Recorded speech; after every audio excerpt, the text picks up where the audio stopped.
مكالمة العميل المتردد هي واحدة من المكالمات الكتير اللي أكيد هتستقبلها بما إنك واحد من الأشخاص اللي شغالين في مجال الكول سنتر وخدمة العملاء، واللي بتحتاج منك معاملة خاصة واحترافية في الإقناع. علشان كده لازم تكون عارف بشكل كويس جدا إيه هي مواصفات وخصائص النوع ده من العملاء، وكمان كيفية التعامل معاه باحترافية. وهو ده هيكون موضوع حلقتنا النهاردة بالتفصيل. فيلا يا صديقي، كالعادة اعمل لايك للفيديو ده. فاصل ونواصل ونكمل مع بعض مرة تانية.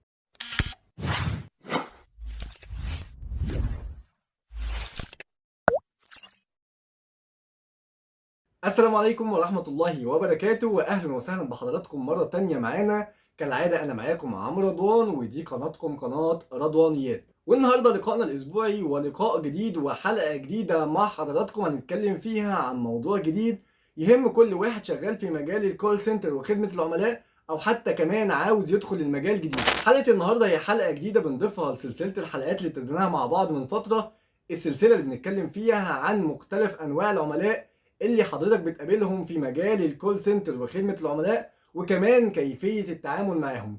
والنهاردة هنتكلم على العميل المتردد باعتباره واحد من العملاء اللي لازم ولا بد هتستقبل منهم مكالمة وانت شغال في المجال، واللي زي ما وضحنا في المقدمة بيحتاج منك معاملة خاصة واحترافية في الإقناع وكمان في توصيل المعلومة. علشان كده يا صديقي، في حلقتنا النهاردة هتقدر تعرف بشكل مفصل ايه هي مواصفات وخصائص النوع ده من العملاء، وكمان الطريقة الأفضل للتعامل مع النوع ده من العملاء. علشان كده كعادتنا في كل فيديوهاتنا اللي من النوع ده، كل اللي محتاجه منك هو التركيز ثم التركيز، وتروح تجيب مشروبك اللي بتحبه سواء شايك أو نسكافيهك، وتيجي كده تصفي لي دماغك وتركز معايا، ونروح مع بعض لأول جزء من حلقتنا النهاردة، واللي هنعرف فيه مواصفات وخصائص العميل المتردد. وأول حاجة النهاردة في حلقتنا من مواصفات وخصائص العميل المتردد، هو شخص اتكالي في اتخاذ القرارات وما بياخدش قرار بنفسه. دايما كده هتحس ان هو العميل ده جاي بيكلمك وهو معاه اخوه اخته او اي حد تاني او طرف تالت بيكون معاكوا في المكالمة، لان هو صعب جدا ان ياخد قرار بنفسه، ودايما بيرجع لطرف تالت يساعده في اتخاذ القرار. تاني حاجة معانا النهاردة، هتلاقي ان العميل ده دايما بيكلمك ومش عارف هو عاوز ايه. كمان هتلاقي عنده صعوبة في الاستقرار على رأي معين، دايما بيسألك على أكتر من حاجة، بيخش لك من موضوع لموضوع تاني. استقراره على منتج أو خدمة معينة يكاد يكون مستحيل معاك في المكالمة. تالت صفة معانا النهاردة، النوع ده من العملاء هتلاقيه دايما عنده نقص في التركيز، وكمان هتلاقيه دايما بيحس بالارتباك والتوتر وهو بيكلمك، وده لأن هو ما عندوش ثقة في نفسه، او في الكلام اللي بيقوله ما عندوش استقرار على حاجة او منتج او خدمة معينة هو محتاجها منك. رابع حاجة معانا النهاردة، وهي إجابة النوع ده من العملاء بنعم أو لا، تكاد تكون مستحيلة أو صعبة جدا، مع العلم إنك أنت كموظف تديله خيارات واختيارات متعددة، ولكن إنك تقدر تحصل منه على إنه أنا محتاج المنتج ده، أو لا المنتج ده مش مناسب ليا مش محتاجه، تكاد تكون مستحيلة وصعبة بشكل كبير جدا. وده لأن هو من جواه زي ما اتفقنا غير واثق في نفسه ولا في القرار اللي هو محتاجه. خامس خاصية معانا والأخيرة والمتعلقة بالعميل المتردد معانا النهاردة، وهو إنه بيسأل عن المنتج أو الخدمة اللي بيكلمك عشانها في أكتر من مكان قبل ما يجيلك. ده مش عشان إنه المنتج أو الخدمة اللي أنت بتقدمه مش حلو، ولكن هو ده بيرجع زي ما اتفقنا لعدم ثقته في نفسه، وإن مفيش طرف تاني موجود معاه بيساعده على اتخاذ القرار، سواء من الشركة الأولى أو التانية أو حتى لو أنت الشركة الرابعة. مع العلم كمان إن ممكن يكون المنتج في الشركة الأولى اللي سأل عليها هو مناسب لاحتياجاته ومتطلباته أكتر بكتير جدا من المكالمة اللي بيعملها معاك وبيسأل على نفس المنتج.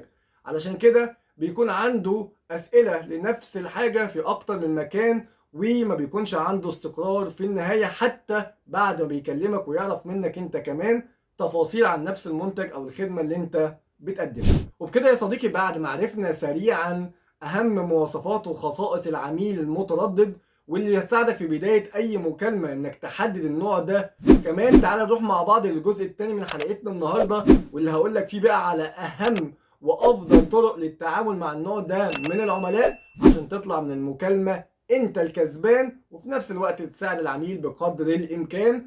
فيلا تعالوا معانا نشوف ايه هي اهم 5 طرق هنتكلم عليهم النهارده. اول طريقه معانا النهارده هو انك لازم تكون عارف اهتماماته من بدايه المكالمه، وتعامل مع الموضوع ده باحترافيه شويه عن طريق انك تساله اسئله مباشره ومش معقده. حاول تسهل عليه الموضوع وان اسئلتك تكون مختصره بقدر الامكان، ما فيهاش كلام كتير عشان ما تصعبش عليه الموضوع اكتر. تاني طريقه، خلي طريقه عرضك للاختيارات او الخيارات الموجوده في شركتك بشكل واضح وبشكل مباشر، وحاول تساعده لو طلب مساعدتك في اختيار منتج. حاول تقول له رأيك الشخصي وتساعده بقدر الإمكان.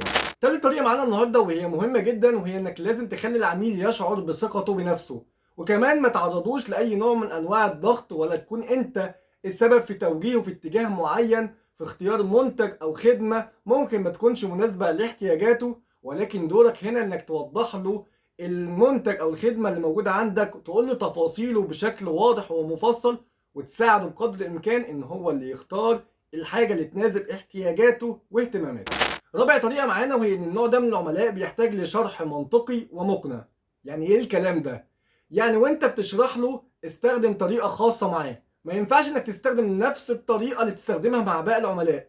هنا لا، انت لازم تغير من طريقه شرحك وعرضك للمنتج.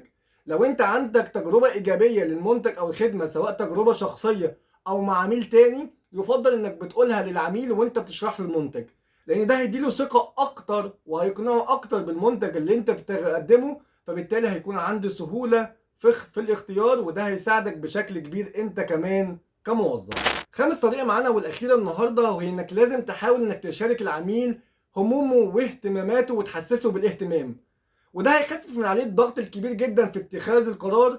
ولان العميل ده بيحتاج زي ما اتفقنا للطرف الثالث لازم بيرجع له وبيساعده في اتخاذ القرار، فده دورك انك تساعده في تخفيف العبء الموجود عليه، تحسسه بالثقة زي ما اتفقنا.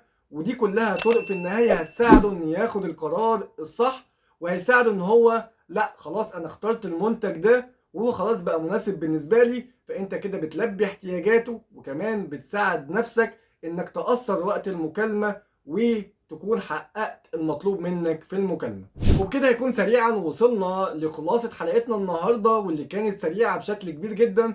اتكلمنا فيها على نوع مختلف من انواع العملاء اللي ممكن تقابلها طول رحلتك في مجال الكول سنتر وخدمة العملاء، واللي لازم هتستقبل مكالمة منه وهو العميل المتردد. اتكلمنا على اهم 5 مواصفات وخصائص ليه، وكمان طرحنا 5 طرق هيساعدوك بشكل كبير جدا انك تتعامل معاه كعميل متردد، وكعميل بيكون صعب اقناعه وتوجيهه للحاجة الصح. علشان كده يا صديقي، لو الفيديو مناسب ليك وكمان طلعت منه بمعلومة مفيدة، دعمنا بلايك وشير للفيديو ده كنوع من انواع الدعم منك لينا، عشان كمان الفيديو ده يقدر يوصل لاكبر عدد من الناس ويستفادوا هم كمان. بالاضافة كمان ان انا هستنى رأيكم في التعليقات تحت الفيديو، سواء انك اول مرة تعرف المعلومة او ان انت عندك معلومة اضافية، سواء مواصفات او خصائص او حتى طريقة انت بتتعامل بيها مع النوع ده من العملاء عشان تعم الفائدة ونتعلم من بعضينا. كمان لو انت عاوز تنضم لينا للقناة وتكون واحد من عيلتنا، بما انك اول مرة تتابعنا وتشوفنا، فانزل تحت الفيديو هتلاقي فيه المستطيل الاحمر فيها كلمة اشتراك او سبسكرايب، اضغط عليها وفعل الجرس على اشعارات الكل عشان يوصلك اشعار بكل فيديو جديد هنقدمه ان شاء الله. استنوني في الحلقة اللي جاية وفيديو جديد ومعلومة جديدة، والسلام عليكم ورحمة الله وبركاته.